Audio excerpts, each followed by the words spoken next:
Why this story matters. While it may not dominate headlines, this story reflects meaningful change in action. Quick summary: this story highlights recent developments related to BEST, showing how constructive action can lead to meaningful results. Zoe Thorogood is a British graphic novelist who gained a massive following with the release of her breakthrough work, It's Slowly at the Center of the Earth.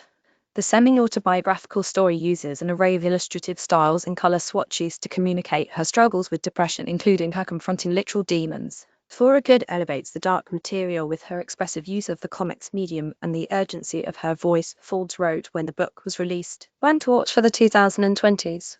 Would you like to read more good news about BEST graphic book helped mental and services? It's Lonely at the Center of the Earth is quite simply a comics masterpiece, broken frontier praise. If you are ever looking for a book that serves as the ultimate example of comics that do things that only comics can, then this should be your go-to tome. It's that significant. But Thorogood's meta fable took on a different connotation for her in the wake of a family tragedy.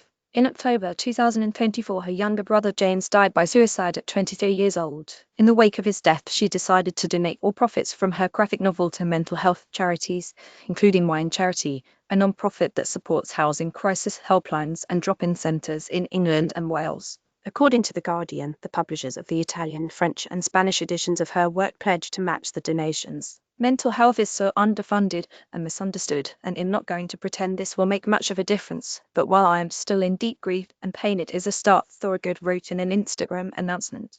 Image via Zoe Thorogood. Thorogood added that James was featured in a section of her graphic novel and his memory lies on in her work, as well as in her and her family's grief.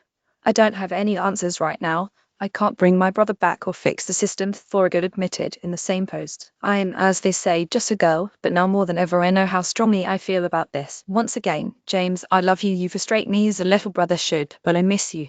In 2023, Thorogood donated 14,000 donations to mental health charities across the UK.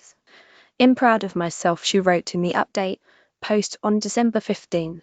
But I can't pretend it hasn't come from a place of deep personal regret and sadness. The world lost a lot more than it realised when it lost James. He was the most considerate person I knew. He'd help anyone with anything.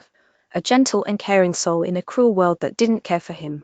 I know there's many James out there, and the world needs as many James as it can get. I think you have to have a bit of a mean streak to survive in this world, she wrote. But I wish we could all be more like James. I know I'm trying. A version of this article originally appeared in the 2020 edition of the Good newspaper. Header image via Zoe Thorogood. Instagram article goodheadlines.org curates positive and solution-focused stories from trusted sources around the world.